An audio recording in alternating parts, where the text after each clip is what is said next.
정말 많은 고민이 있었습니다. 너무 믿기지 않아서 혹시 과장된 것처럼 들리지 않을까 걱정도 됐고, 그저 개인의 작은 사랑일 뿐이라고 생각하기도 했습니다. 잠깐 그 전에 좋아요와 구독은 영상 제작과 사연자에게 큰 힘이 됩니다. 안녕하세요. 스웨덴 요크모크에서 인사드리는 김하늘입니다. 우리나라의 오래된 지혜가 어떻게 극지방의 차가운 마음들을 녹였는지, 그리고 그 과정에서 제가 경험한 놀라운 일들을 꼭 나누고 싶어졌거든요. 1년 전 저는 MBC 다큐멘터리 촬영차 이곳에 왔습니다. 그때만 해도 제 인생을 완전히 바꿔놓을 거라고는 상상도 못했죠. 영하 40도의 혹한 속에서 시작된 사연. 그럼 오늘의 사연 시작합니다. 찬 공기가 얼굴을 스치며 지나갔습니다.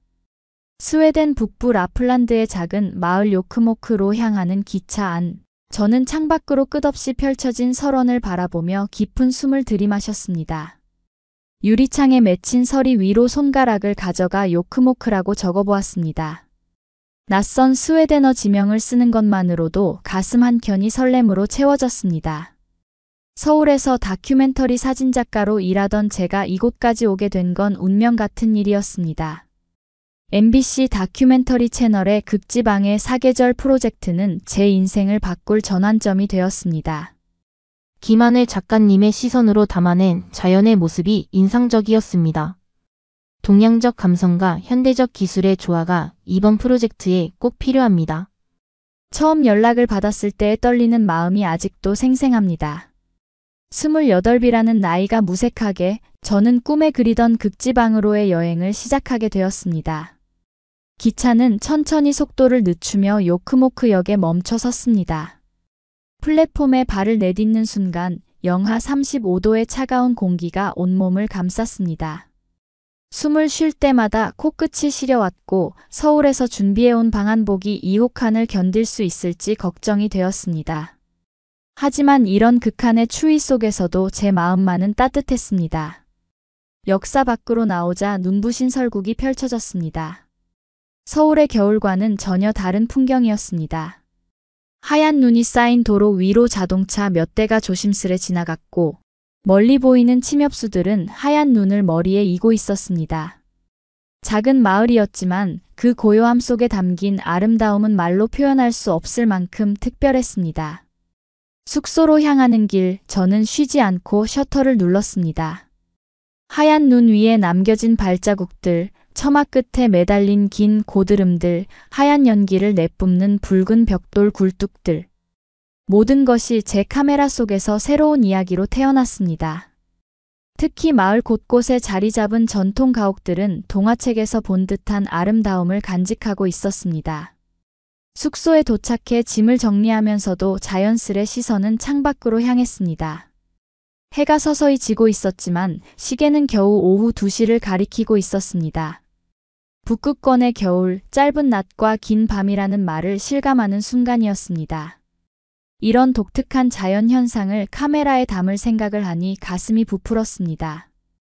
첫날부터 작업 계획을 세우기 시작했습니다. 앞으로 1년 동안 저는 이곳의 술록들과 오로라, 그리고 이 땅에서 살아가는 사람들의 이야기를 기록해야 했습니다. 특히 사미족의 전통적인 술록 유목, 생활과 현대화된 마을의 모습이 어우러지는 방식에 대해 깊이 있게 다루고 싶었습니다. 해가 완전히 저물자 마을은 더욱 고요해졌습니다. 창밖으로 보이는 풍경은 마치 정교한 수묵화 같았습니다.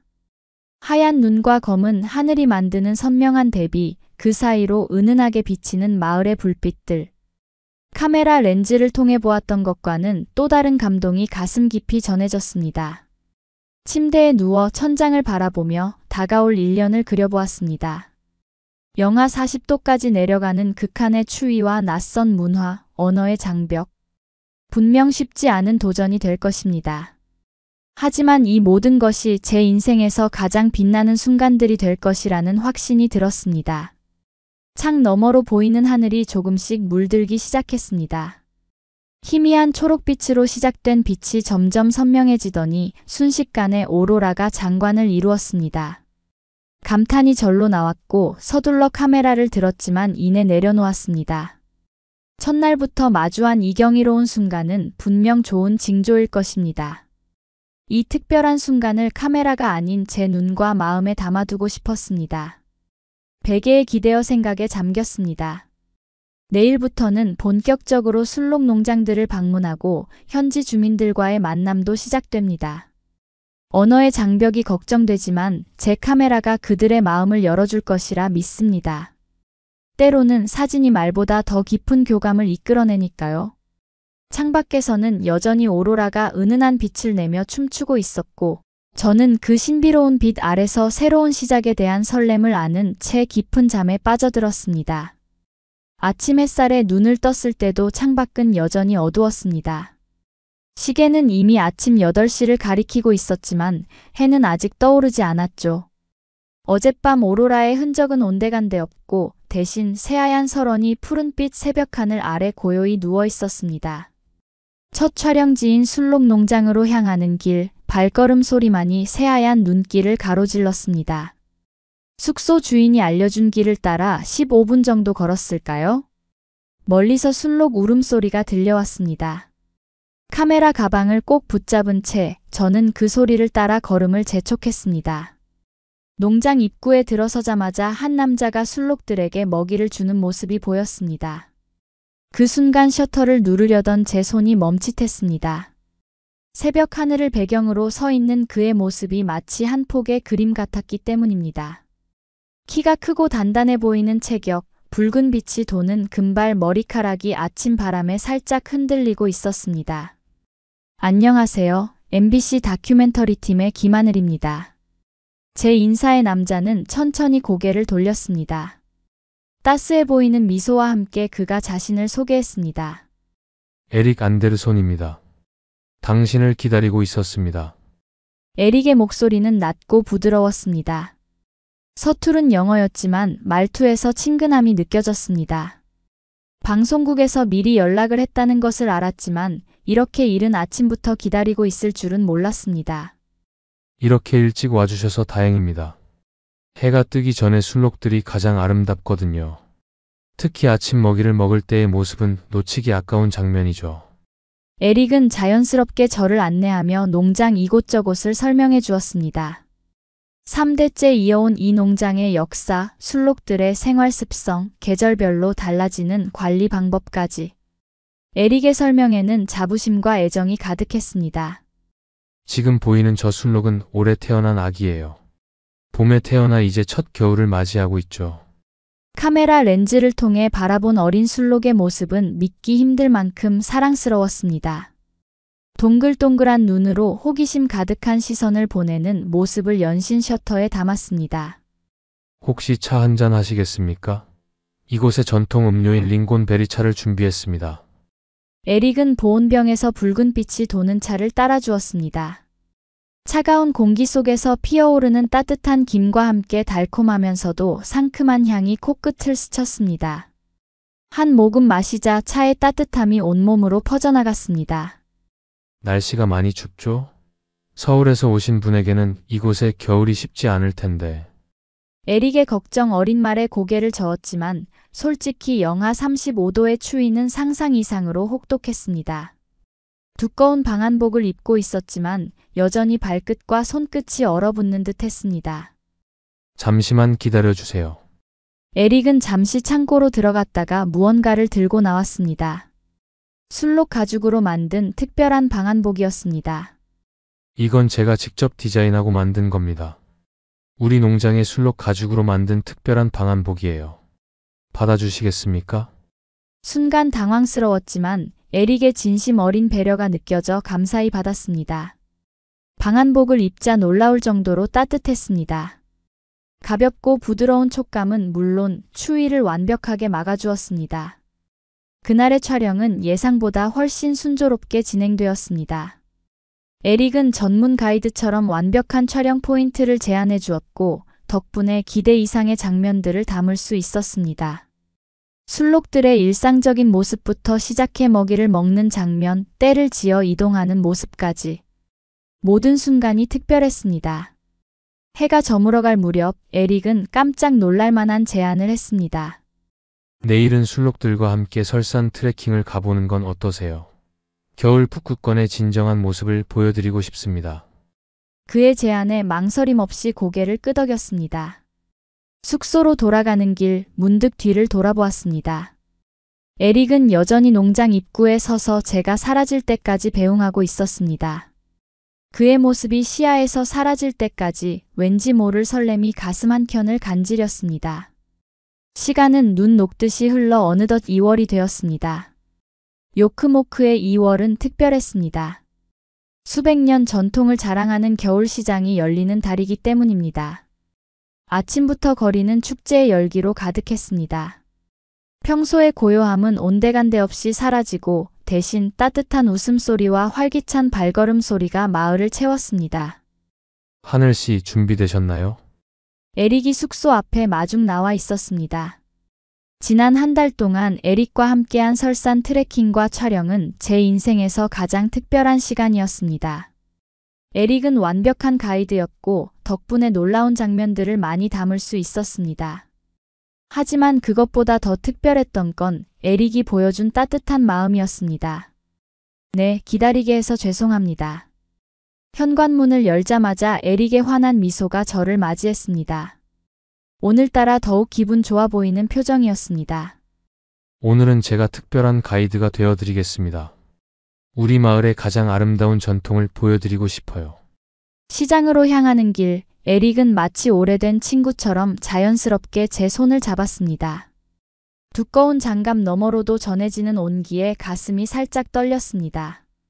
겨울 시장은 상상 이상으로 황홀했습니다. 하얀 눈 위에 알록달록한 천막들이 줄지어 서 있었고 각각의 부스에서는 사미족 특유의 수공 예품들과 전통 음식들이 가득했습니다. 에릭은 하나하나 정성스레 설명해 주었습니다. 이건 술록 가죽으로 만든 전통 신발이에요. 영하 40도에서도 발을 따뜻하게 지켜준답니다. 에릭은 제가 관심 있어 하는 물건마다 그 역사와 의미를 들려주었습니다. 특히 사미족의 전통 공예품을 설명할 때면 에릭의 목소리에서 자부심이 묻어났습니다. 이 수제 담요 정말 아름답네요. 제가 한 부스에서 발걸음을 멈추자 에릭은 망설임 없이 지갑을 꺼냈습니다. 제가 선물로 드리고 싶습니다. 하늘씨의 방에 잘 어울릴 것 같아요. 거절하려 했지만 에릭의 진심 어린 눈빛에 마음이 흔들렸습니다. 그렇게 하나둘 에릭이 고른 선물들로 제 방은 점점 사미족의 색채로 물들어갔습니다. 시장 구경을 하다 보니 어느새 해가 저물기 시작했습니다. 추위가 더욱 강해졌지만 시장의 열기는 오히려 더해만 갔습니다. 군데군데 피워놓은 모닥불 주위로 사람들이 모여 이야기를 나누고 있었습니다. 이건 우리 전통 음식인 수우바스입니다. 한번 맛보시겠어요? 에릭이 건넨 음식을 조심스레 맛보았습니다. 술록 고기를 말린 뒤 특별한 방법으로 조리한 요리였는데 독특하면서도 깊은 맛이 인상적이었습니다. 갑자기 찬바람이 불어와 저도 모르게 몸을 움츠렸습니다. 그 순간 에릭이 자연스럽게 제 어깨를 감쌌습니다. 감기 걸리시면 안 되는데. 하지만 에릭의 걱정이 무색하게도 다음 날 아침 저는 결국 심한 감기에 걸리고 말았습니다. 열이 나고 온몸이 쑤셨습니다. 촬영은 생각도 할 수 없는 상황이었죠. 걱정 마세요. 제가 할머니께 배운 특별한 약초차를 만들어 드릴게요. 에릭은 밤새도록 약초차를 달여주었습니다. 창밖으로 보이는 달빛 아래 에릭이 약초를 고르고 끓이는 모습이 흐릿하게 보였습니다. 고개를 돌릴 때마다 어지러웠지만 그 모습을 보고 있으면 왠지 모르게 마음이 따뜻해졌습니다. 이건 할머니의 비밀 레시피예요. 마시면 금방 나으실 거예요. 에릭이 건넨 차는 묘한 향과 함께 쌉싸름한 맛이 났습니다. 하지만 놀랍게도 한 잔을 다 마시자 몸이 한결 가뿐해지는 것이 느껴졌습니다. 에릭, 고마워요. 흐릿한 의식 속에서 제가 중얼거린 말에 에릭은 따뜻한 미소로 답했습니다. 어째서인지 그 미소가 오늘따라 유난히 깊게 마음에 와 닿았습니다. 약초차 덕분일까요? 아니면 에릭의 정성 덕분일까요? 다음 날 아침 저는 거짓말처럼 몸이 회복되어 있었습니다. 창밖에는 새하얀 눈이 내리고 있었고 창가에 놓인 보온병에는 여전히 따뜻한 약초차가 담겨 있었습니다. 보온병 옆에는 에릭의 정성스러운 편지가 놓여 있었습니다. 창 너머 내리는 눈을 바라보며 저는 제 마음속에서도 무언가가 조금씩 녹아내리고 있음을 느꼈습니다. 며칠 후 에릭은 저를 자신의 집으로 초대했습니다. 농장 한켠에 자리 잡은 3대째 이어온 전통 가옥이었습니다. 설렘 반 긴장 반의 마음으로 현관문을 열었지만 맞이한 건 차가운 침묵이었습니다. 이게 그 동양 여자입니까? 에릭의 아버지 스벤의 목소리는 얼음장처럼 차갑게 울렸습니다. 에릭이 무어라 설명하려 했지만 스벤은 고개를 돌린 채 자리를 피했습니다. 할머니 잉그리드는 저를 한번 쓱 보더니 한숨만 깊이 내쉬었습니다. 에릭, 내가 정말 이런 선택을 하게 될 줄은 몰랐구나. 우리 가문의 전통은 어쩌고. 할머니의 말씀에 에릭이 반박하려 했지만 저는 에릭의 손을 살짝 잡아 말렸습니다. 첫 만남부터 이런 상황이 될 줄 알았다면 차라리 오지 말 걸 그랬습니다.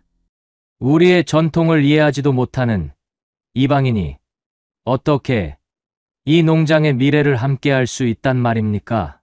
스벤의 날카로운 목소리가 다시 들려왔습니다. 마치 제 존재 자체를 부정하는 듯한 그 말투에 가슴 한켠이 찢어지는 듯 했습니다. 아버지, 하늘은 달라요. 우리의 전통을 존중하고 이해하려 노력하는 사람입니다. 에릭의 필사적인 변호에도 스벤의 표정은 조금도 누그러지지 않았습니다.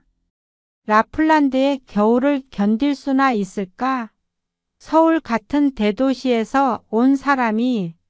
할머니 잉그리드의 걱정 어린 말씀이 이어졌습니다. 그 순간 마치 운명이 농담이라도 하듯 바깥 기온은 영하 45도까지 떨어졌습니다. 100년 만에 한파라고 했습니다. 더 큰 문제는 그날 밤 발생했습니다. 갑자기 농장 전체의 난방 시스템이 멈춰버린 것입니다. 오래된 보일러가 한파를 견디지 못하고 완전히 고장난 것이었습니다. 수리기사를 불렀지만 폭설로 인해 마을로 들어오는 길이 막혀 최소 일주일은 걸릴 거라는 절망적인 소식뿐이었습니다. 순록들이 죽을지도 몰라요. 에릭의 떨리는 목소리가 들려왔습니다. 특히 갓 태어난 새끼 순록들은 이런 혹한을 견디기 힘들 것이었습니다. 더구나 거동이 불편한 할머니 잉그리드는 이미 한기로 인해 고통을 호소하고 계셨습니다. 그때였습니다. 서울에서 걸려온 전화 한 통이 상황을 더욱 복잡하게 만들었습니다.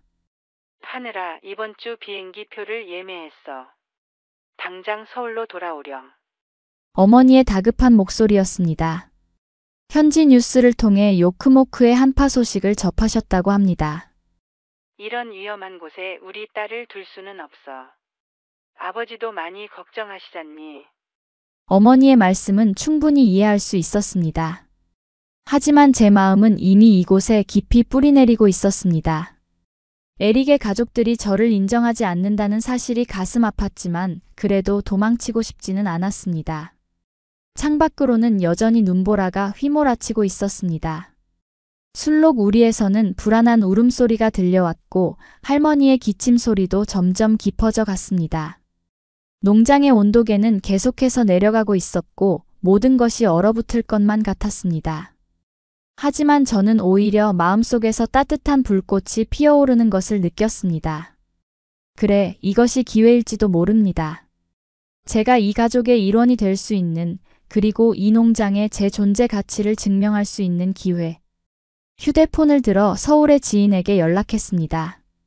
건축공학을 전공한 친구에게 조언이 필요했습니다. 라플란드의 혹한을 이겨낼 수 있는 방법 분명 있을 것입니다. 어쩌면 한국의 전통 속에서 그 해답을 찾을 수 있을지도 모릅니다. 서울의 친구와 통화를 마친 후 책상 앞에 앉아 깊은 숨을 들이쉬었습니다. 친구가 알려준 온돌의 기본 구조를 종이에 빠르게 메모하며 이곳 요크모크의 혹한에 맞게 어떻게 변형해야 할지 고민했습니다. 손이 떨려왔지만 이를 악물고 스케치북을 펼쳤습니다. 대학 시절 부전공으로 배웠던 건축공학 수업들이 머릿속을 스쳐 지나갔습니다. 특히 전통 건축 수업 시간에 배운 온돌의 원리가 선명하게 떠올랐습니다. 구들장, 고래, 아궁이, 연필을 든 손이 바삐 움직였습니다. 전통 온돌의 구조를 현대적으로 재해석하면서 동시에 이곳의 극한 추위를 견딜 수 있도록 설계를 수정했습니다. 이렇게 보일러의 온수를 바닥 전체로 순환시키면 목소리가 떨렸지만 최대한 침착하게 설명을 이어갔습니다. 스케치북 위에는 이제 농장 전체의 도면이 그려져 있었습니다. 빨간색 선으로 온수 파이프의 경로를 표시하고 파란색으로 단열재 위치를 표시했습니다. 특히 순록 우리 쪽은 더 세밀하게 설계했습니다. 바닥 전체를 데우면 열 효율이 현재 시스템보다 30% 이상 높아질 거예요. 게다가 한번 데워진 온기가 오래 유지됩니다.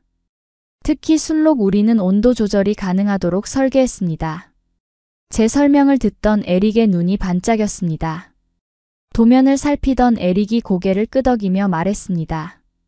이거라면 가능할 것 같아요. 하지만 스벤은 여전히 얼음장 같은 표정이었습니다. 동양의 이상한 방식 같은 건 필요 없습니다. 우리는 지금까지 잘 해왔으니까요. 스벤의 차가운 목소리가 방 안을 가로질렀습니다. 하지만 그때 옆방에서 할머니 잉그리드의 거친 기침 소리가 들려왔습니다. 기침 소리가 점점 깊어질수록 스벤의 표정도 조금씩 흔들렸습니다. 창밖에서는 어린 순록들의 약한 울음소리가 바람을 타고 들려왔고 벽에 걸린 온도계의 붉은 선은 계속해서 아래로 내려가고 있었습니다. 에릭이 조심스럽게 입을 열었습니다. 아버지, 지금은 다른 선택지가 없어요. 우리 모두를 위한 길입니다. 마지못해 고개를 끄덕인 스벤. 폭설로 외부 도움을 받을 수 없는 상황에서 우리는 마을 사람들의 힘을 모아야 했습니다. 서울의 친구와 밤새 화상통화를 하며 온돌 설치 방법을 하나하나 배웠습니다. 다행히 농장에는 에릭의 친구인 목수 올로프가 있었고 마을의 배관공 마티아스도 도움을 주겠다고 나섰습니다. 먼저 할머니 잉그리드의 방부터 시작했습니다. 바닥을 뜯고 단열재를 깔고 온수 파이프를 설치하는 작업이 사흘 동안 이어졌습니다. 처음 시도하는 일이라 실수도 많았습니다.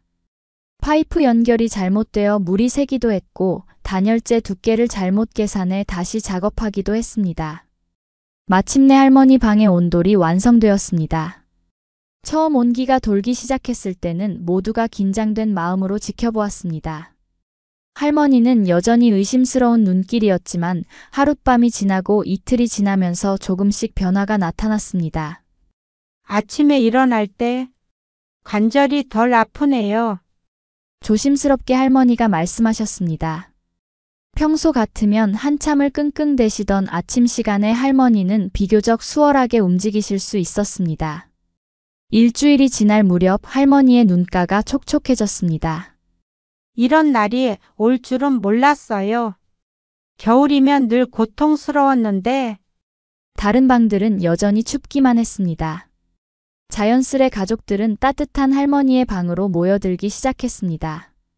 처음에는 스벤도 꺼리는 기색이었지만 어느새 할머니 방은 가족들의 임시 거실이 되어 있었습니다. 바닥에 앉아 담요를 덮고 링곤베리차를 마시며 이야기꽃을 피우는 시간이 늘어났습니다. 할머니는 옛날 이야기를 들려주셨고 에릭은 어린 시절 추억을 나누었습니다. 이상하네요.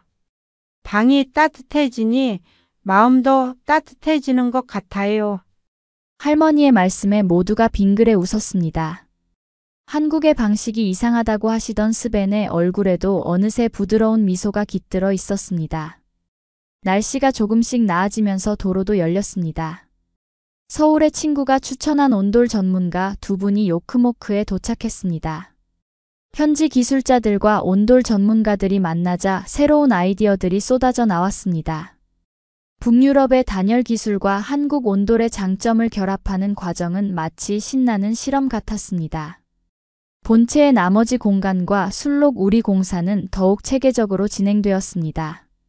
한국의 전문가들은 이곳의 혹한에 맞춘 새로운 온돌 시스템을 설계했고 현지 기술자들은 지역 특성을 고려한 자재 선택을 도왔습니다.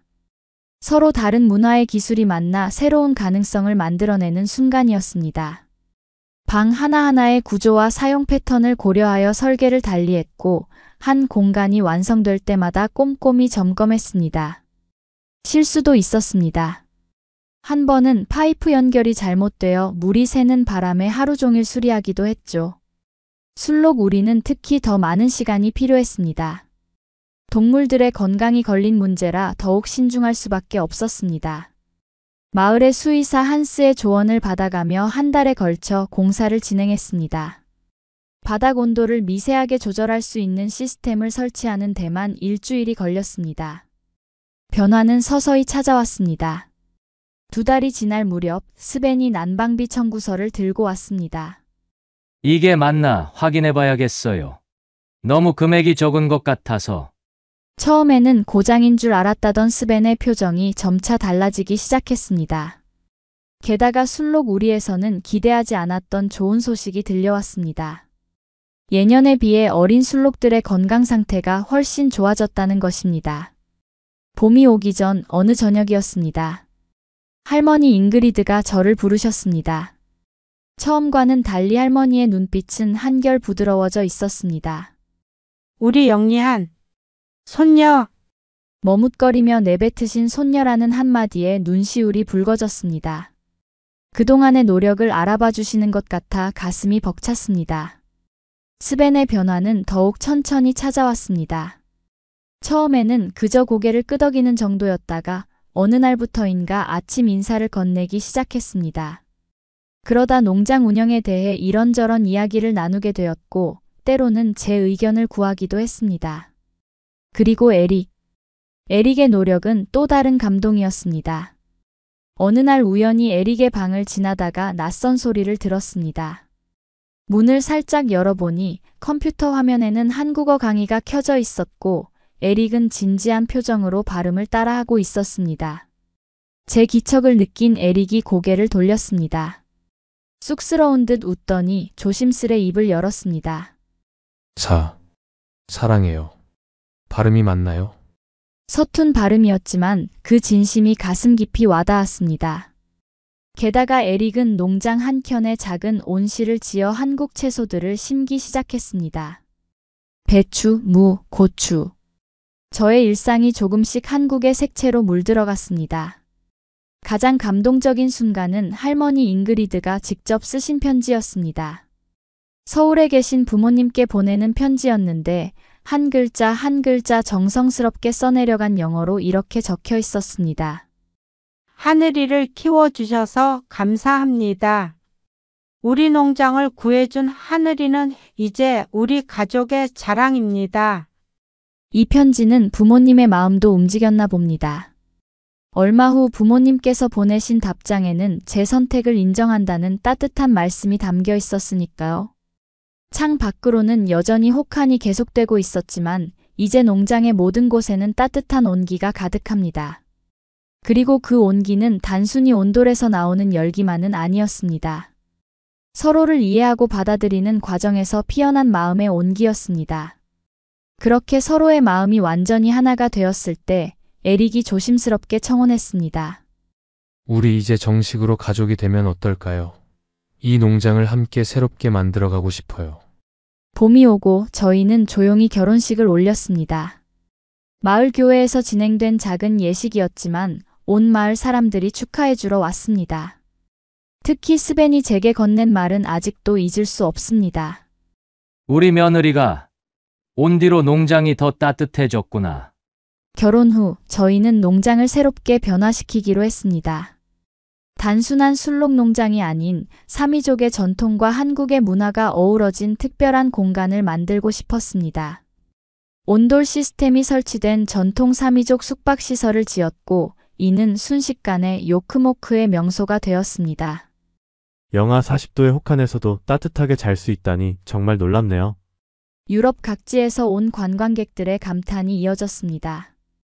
따뜻한 북극권 라이프 체험이라는 프로그램을 시작했는데 한국의 템플스테이처럼 조용히 머물며 이곳의 삶을 경험할 수 있게 했습니다. 농장 레스토랑도 특별한 방식으로 운영하기로 했습니다. 술록은 단순한 가축이 아닌 사미족의 정신적 동반자이자 문화적 상징이기에 우리는 술록 우유만을 활용하기로 했습니다. 대신 현지 농부들과 협력하여 신선한 채소를 근처 어부들에게서 북극 생선을 공급받아 다양한 메뉴를 선보였습니다. 이런 맛은 처음이에요. 제가 개발한 술록 우유 해산물 들깨탕은 현지인들 사이에서 큰 인기를 얻었습니다. 특히 발효 요리법을 활용한 메뉴들이 호평을 받았는데 그 중에서도 랩랜드식 김치는 손님들이 가장 많이 찾는 메뉴가 되었습니다. 할머니 잉그리드와 저는 더욱 가까워졌습니다. 할머니는 저에게 사미족의 전통 공예를 가르쳐 주셨고 저는 할머니에게 한국의 절기 음식 만드는 법을 알려드렸습니다. 특히 김장을 함께하면서 할머니는 무척 즐거워하셨습니다. 우리도 겨울을 대비해서 음식을 준비하는 전통이 있단다. 문화는 달라도 사람 사는 지혜는 비슷한가 봐. 관광객들을 위한 프로그램도 세심하게 구성했습니다. 술록의 건강과 번식을 최우선으로 두면서 먹이주기 체험이나 술록 썰매 타기 같은 제한된 활동만 허용했습니다. 오로라 관측과 온돌방 숙박을 결합한 패키지는 예약이 없으면 방문조차 어려울 정도로 인기를 끌었습니다. 이렇게 운영하니 술록들도 더 건강해 보여요. 에릭의 말처럼 우리의 선택은 옳았던 것 같습니다. 지속 가능한 방식으로 운영하다 보니 오히려 농장의 가치는 더욱 높아졌고 고급스러운 이미지도 자연스레 따라왔습니다. 어느 날 저녁 MBC 다큐멘터리 팀에서 연락이 왔습니다. 1년 전 제가 찍었던 영상들이 방영된 후 저희 농장 이야기를 새로운 다큐멘터리로 만들고 싶다는 제안이었습니다. 한국인 사진작가와 스웨덴 술록 농장주의 사랑 이야기, 그리고 두 문화의 아름다운 조화가 많은 사람들의 관심을 끌었다고 했습니다. 마을에서는 매년 한국 사미 문화축제가 열리기 시작했습니다. 처음에는 작은 행사였지만 점차 규모가 커져 이제는 요크모크의 겨울 시장만큼이나 유명한 행사가 되었습니다. 축제 때면 한복을 입은 사람들과 사미족 전통 의상을 입은 사람들이 어우러져 춤추는 모습을 볼 수 있습니다. 하늘아, 우리도 이제 곧 할머니가 되겠구나. 어느 날 저녁 할머니 잉그리드가 제 배를 바라보며 말씀하셨습니다. 저도 모르게 배에 손이 갔습니다. 이제 곧 태어날 아이는 사미족의 피와 한국의 피를 함께 물려받게 될 것입니다. 창 밖으로는 오로라가 춤추고 있었고 방 안에는 온돌의 따뜻한 온기가 가득했습니다. 에릭은 한국어 공부에 열중해 있었고 스벤은 테이블에서 김치를 맛있게 드시고 계셨습니다. 할머니는 제가 뜨개질한 아기 옷을 들여다보시며 미소 짓고 계셨고요. 지금까지 스웨덴 요크모크에서 전해진 에릭과 하늘 씨의 사연이었습니다. 영하 40도의 혹한 속에서 시작된 두 사람의 만남은 한국의 온돌이라는 특별한 지혜로 더욱 따뜻해졌습니다. 천년의 세월 동안 우리 조상들이 찾아낸 바닥 난방의 지혜가 지구 반대편 극지방에서 새로운 희망이 되어준 것이죠. 하지만 이 사연의 진정한 아름다움은 온돌이라는 기술 그 자체가 아닌 서로 다른 문화를 이해하고 받아들이는 과정에서 피어난 사랑과 신뢰가 아니었을까요? 차가운 시선은 따뜻한 이해로, 낯선 거리감은 깊은 애정으로 변화했습니다. 지금도 요크모크의 하얀 설원 위에서는 한국의 온기와 스웨덴의 전통이 조화롭게 어우러져 있습니다. 한국인의 지혜와 따뜻한 정성이 먼 북유럽의 작은 마을에 전해준 특별한 선물, 그것은 어쩌면 우리 문화가 가진 가장 아름다운 모습이 아니었을까요? 지금까지 감동다방이었습니다. 따뜻한 사연 보내주셔서 감사합니다. 시청자 여러분, 오늘도 따뜻한 하루 보내세요.